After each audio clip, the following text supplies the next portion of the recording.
میراث وہ پڑھیں گے، اس میں آج 19واں روزہ ہے اور 9/3/2026 ہے۔ اس میں ہم نے جو پڑھا تھا اس سے آگے ہم پڑھیں گے۔ تو ہم نے کچھ حالتیں جو تھی نا وہ پڑھی تھی۔ ہاں جی، یہ جد صحیحہ کی دو حالتیں وہ ہم نے پڑھا تھا کہ جد صحیحہ کون ہوتی ہے، جد فاسدہ وہ کون ہوتا ہے۔ تو یہ آپ کو پتہ ہوگا۔ بہرحال ہم اس کی حالت ہی چونکہ پڑھ رہے ہیں تو اب ہم حالتوں کی طرف جاتے ہیں۔ جد صحیحہ کو سدس ملے گا، خواہ جد صحیحہ دادی ہو یا نانی ہو، اور چاہے وہ ایک ہو یا زائد ہو، مگر درجہ میں برابر ہو تو وہ سدس ہی کے مستحق وہ ہوں گے۔ ٹھیک ہے، یہ جد صحیحہ کو یعنی چٹا مال کو 6 حصے کریں گے، جس کا 1/6 ہوگا وہ ان کو وہ ملے گا۔ نمبر 2، جد صحیحہ 4 وجہوں سے وہ محروم وہ ہو جاتی ہے۔ مثال کے طور پر جو 4 ایسی وجوہات ہیں جس کی وجہ سے جد صحیحہ کو میراث کو نہیں ملے گا۔ نمبر 1، ماں کی وجہ سے تمام جداد ساقط ہو جاتے ہیں، خواہ وہ باپ کی جانب سے ہو یا ماں کی جانب سے ہو۔ جب ماں ہوتی ہے تو پھر چاہے وہ جداد جتنی بھی ہیں باپ کی طرف سے ہو، جدہ پھر اس کی ماں اوپر تک، اور اس طرح ماں کی ماں وغیرہ وہ بھی کیا ہے وہ محروم وہ ہو جاتی ہے۔ اور دوسرے نمبر باپ کی وجہ سے صرف باپ کی جانب کی جداد دادیاں محروم ہوتی ہیں، ماں کی جانب کی جداد محروم وہ نہیں ہوتی، یہ ذہن میں رکھ لیں۔ ٹھیک ہے، اور جیم پر آپ دیکھیں دادا کی وجہ سے وہ دادیاں محروم ہوتی ہیں جو دادا کی واسطے سے ہو، جیسے دادا کی ماں وغیرہ، لیکن دادا کی بیوی یعنی میت کی جو دادی وہ محروم وہ نہیں، اس کو حصہ وہ ملے گا۔ ٹھیک ہے، بہرحال یہ تو ایک قاعدہ کلیہ تھا، آپ ذہن میں رکھ لیں اس کو۔ اب آ جاتے ہیں عصبات کا بیان۔ عصبہ کون ہوتا ہے یہ آپ کو وہ بتائیں گے کہ عصبات کیا ہوتے ہیں اور ان کو میراث میں کیا حصہ ملتا ہے، اسی کو وہ ڈسکس وہ کر لیتے ہیں۔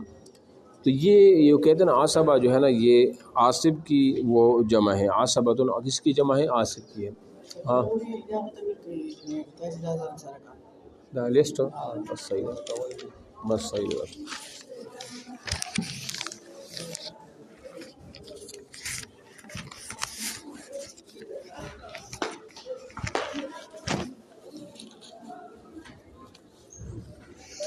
اچھا، تو عصبہ کسے کہتے ہیں؟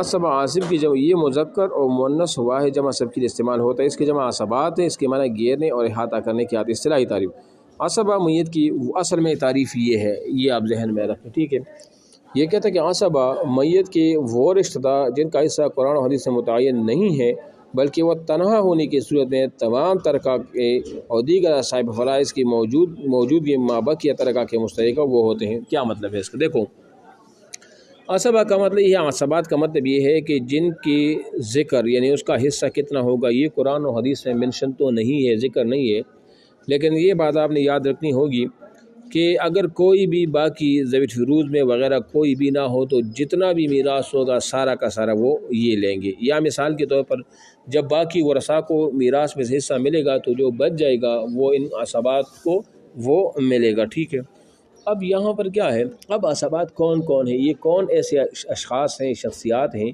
جن کا ذکر حصہ تو منشن نہیں ہے قرآن حدیث کے اندر، لیکن وہ باقی سارا کا سارا مال وہ لے لیتے ہیں میراث کے طور پر، وہ آپ کو وہ بتا رہے ہیں۔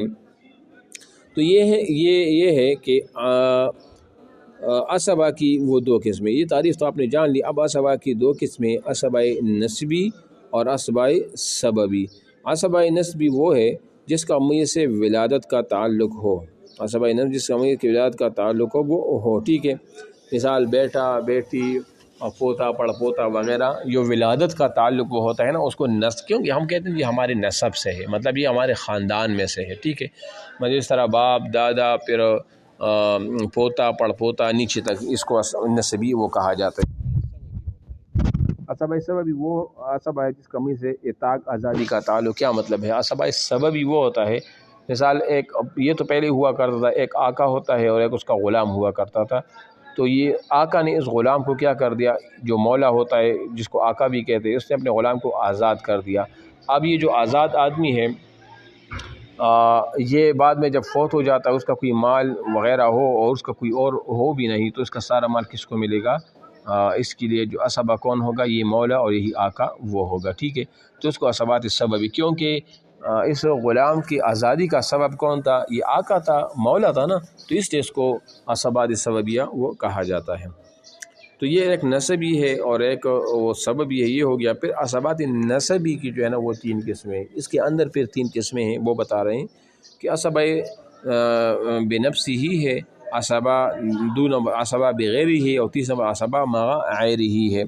اور یہ آپ کو جاننا اس لیے بھی ضروری ہے کہ جب بھی میراث کی تقسیم ہوتی ہے نا، تو اسی طرح جو زیادہ قریب ہوگا پہلے ان کو حصہ ملے گا، اس کے بعد اگر وہ قریب والا نہ ہو تو پھر اس کے بعد والا جو قریب ہوگا اس کو ملے گا، اور پھر اس کے بعد اگر وہ نہ ہو تو اس کے بعد جو قریب آتا ہے اسی کا وہ میراث وہ ملے گا۔ تو یہ آپ کو ترتیب کے ساتھ وہ بتا رہے ہیں۔ عصبہ بنفسی کون ہے؟ ہر اس مذکر رشتہ دار کو کہتے ہیں جس کا مئی سے رشتہ جوڑیں مؤنث کا واسطہ وہ نہ آئے، مؤنث کا واسطہ وہ نہ آئے، ٹھیک ہے۔ مثال کے طور پر یہ میں آپ کو وہ بتا دوں گا کہ یہ عصبہ بنفسی یہ کون ہوتا ہے، نیچے انکساروں کی وہ آ جاتے ہیں، ٹھیک ہے۔ مثال کے طور پر جس طرح بیٹا ہوا یا پوتا ہے یا پڑپوتا ہے وغیرہ وغیرہ، ٹھیک ہے نا، اس کو کہا جاتا ہے۔ سمجھ آ رہی ہے؟ تو ظاہری بات ہے اب میت سے رشتہ جوڑنے میں اب اس کے مؤنث کا واسطہ تو نہیں آتا نا، کیونکہ وہ بیٹے کا بیٹا ہوگا تو وہ بیٹے کا بیٹا ہوگا نا، تو وہ مؤنث تو نہیں ہے، بیٹا تو بیٹا ہو تو وہ تو مؤنث ہے نہیں، تو لہذا اس کو عصبہ بنفسی ہی وہ کہا جاتا ہے، ٹھیک ہے نا۔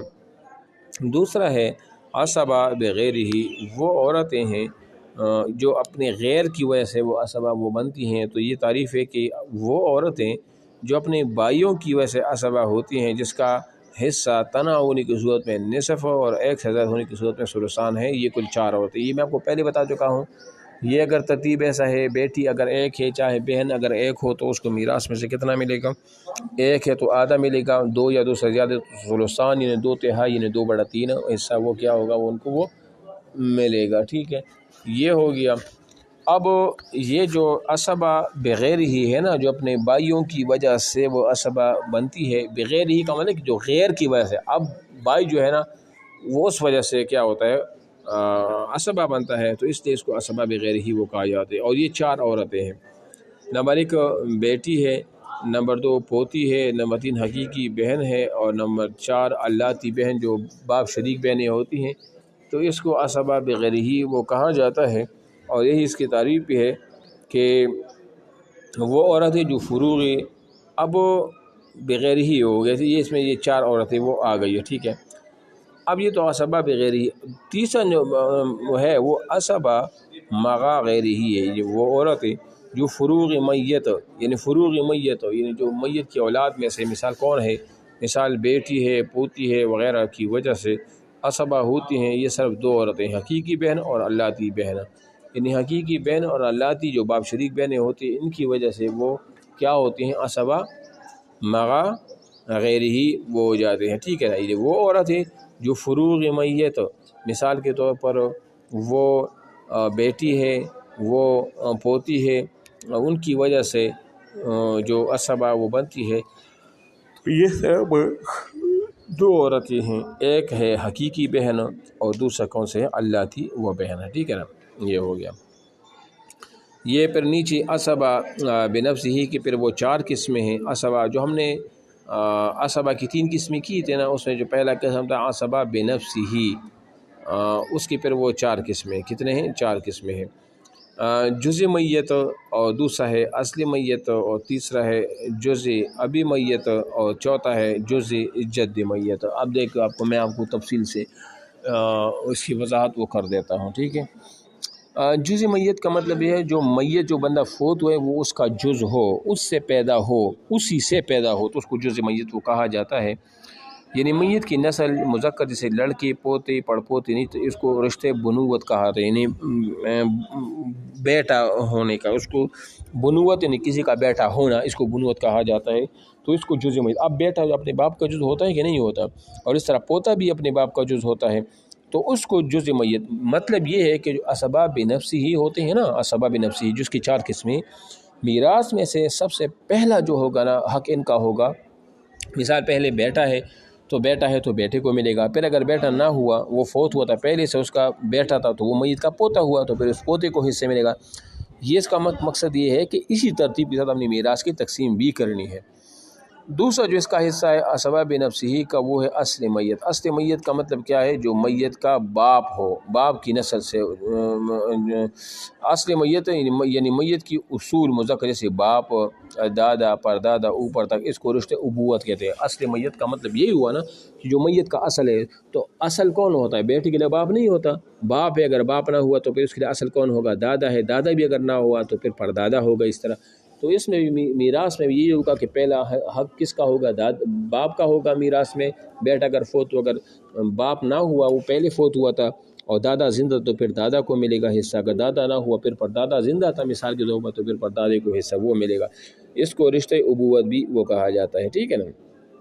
تیسرا جو ہے وہ ہے جز اب میت، جز اب میت، یعنی میت کے باپ کا جو جز ہوگا، میت کے باپ کا جو جز وہ ہوگا، اس کو کیا کہا جاتا ہے؟ بھائی والا رشتے کہتے ہیں۔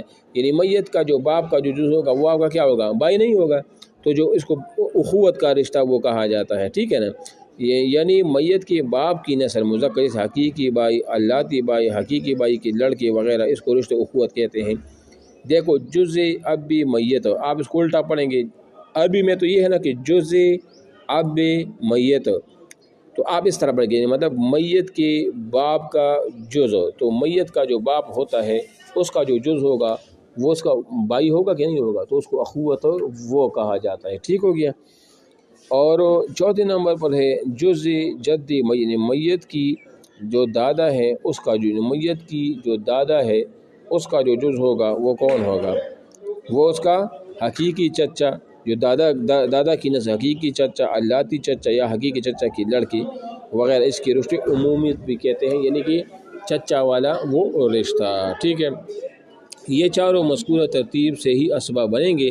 اگر پہلے نمبر کے نہیں ہے تب دوسری نمبر والے، اور دوسری نمبر کے نہ ہو تو تیسری، اور وہ بھی نہ ہو تو چوتھے نمبر والی وہ اسباب بنے گی، جیسے میں نے ترتیب کے ساتھ آپ کو وہ بتا دیا تھا، ٹھیک ہے۔ کل سے انشاءاللہ مخارج اور فروج کا بیان وہ پڑھیں گے۔ یہ پہلے ٹیسٹ میں بھی آیا تھا، ابھی جو ٹیسٹ ہوا تھا۔